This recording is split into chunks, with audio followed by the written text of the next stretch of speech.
Well, thank you. We subscribe to the founding manifesto of the EFF here in South Africa. We have always been inspired by the ideas of the EFF and the leadership of Julius Malema. In 2021, we saw that the government of Liberia, in a mix of poverty, was distributing money on members of parliament who did not work for the money. And we thought as EFF in Liberia to move the parliament and lock the parliament in protest that you cannot be distributing money that you through never EFF radical style. We are taking on the radical style of EFF, and we are not going to compromise that. We are not going to back down on our commitment to make sure that the ideas and radical style of EFF in South Africa is implemented across the continent, and that's what we are doing exactly in Liberia. When you look at the party's stance insofar as its support and the African international community, and particularly the African continent, and what the leader of the party said today in his speech, what do you make of that? Well, we are so excited about what our leader said. I mean, we need to solidify our position as African. We need to come together. For too long, the Western power continue to use Africa as a domicile. We are no more prepared to allow America, Europe, and other power to abuse Africa, abuse African, and abuse our resources. So we stand with our leader whenever position he takes. We support it, and we are going to implement that in our respective country. In Liberia, we are very concerned. The resources of the state, Liberia is one of the richest countries in the world, but the resources of the state has never benefited the people. Most of the companies in Liberia that are exploiting the country resources are foreign companies that came to Liberia in the name of investing in the people, but they are not invested in the people. If you go to Liberia now, under the leadership of soccer legend George Weah, who has become fundamentally corrupt, by power, there's no medical care for our people. There's no education for our people. If you went to the university, there's no setting capacity for our people. Leadership, the country under George Weah is becoming terrible by the day. We cannot fold our hands and sit and watch, these African leaders who do not have the understanding of what it is to govern the continent, to become president of our country and run the country in line with our Western partner. So we are going to explore that opportunity and make sure that George Weah is not president of Liberia.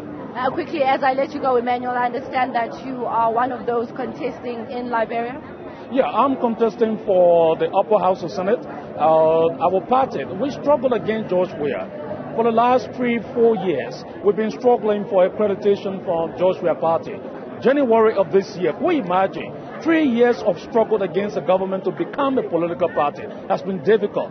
The government been suppressing us, but we successfully became the political party by our resilience in January. Now we have 31 members of parliament, that will be contesting, candidate that will be contesting for parliament. We are excited and we are hopeful that the EFF Liberia can win some seats so that we begin to put our root down in the politics of Liberia. Emmanuel, thank you so much for your time. The leader of the economic freedom fighters in Liberia. I can tell you, Hugo, that they've really adopted the radical stance of the economic freedom fighters, because it was back in 2018 when they took this to the streets, radically so, and even Emmanuel has said that they tried to lock the doors of parliament just so as to get their voice across, protesting against corruption and some of the monies that they felt were taken by the officials in Monrovia in Liberia. So they are in support of everything that is being done in South Africa by the EFF, and they want to implement it and forge ahead in Liberia as well.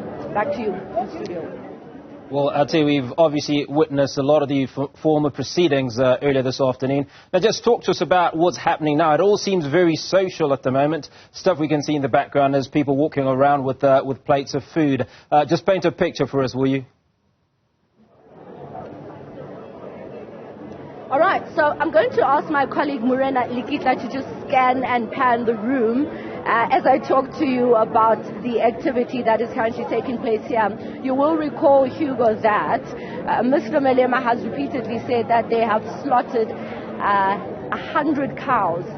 They were able to get donations from people from across the country who have been able to donate groceries, as well as those 100 cows. It was not so long ago when the leader of the party was slaughtering that cow on live television. You might have seen that, Hugo. So the activity that is currently taking place is, of course, taking part in a meal that was promised, because this is part of a birthday celebration. I have Mdu Masilela here. I'm just going to quickly grab him. You're live in Newsroom right now. The entertainment industry has been supported by the EFF. Talk to us about that and how important it is to you then as artists. No, well, it is important to be giving these young artists as well a chance to showcase themselves. And as well as the 10th year anniversary for EFF, I think it's quite interesting, and I'm actually, as an elder, I'm so happy to see these young ones given an opportunity, as many as they are.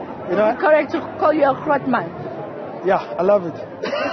Thank you so much, Mdu Masilela, giving us reaction here at the FNB Stadium. Of course, this part and this leg of the 10th birthday celebration at the FNB Stadium is where the guests, as well as the EFF members that are out on the ground partaking in a meal. Remember, they were promised meat, and so that is what they are serving here as a result of slaughtering those 100 cows. Hugo, back to you in studio.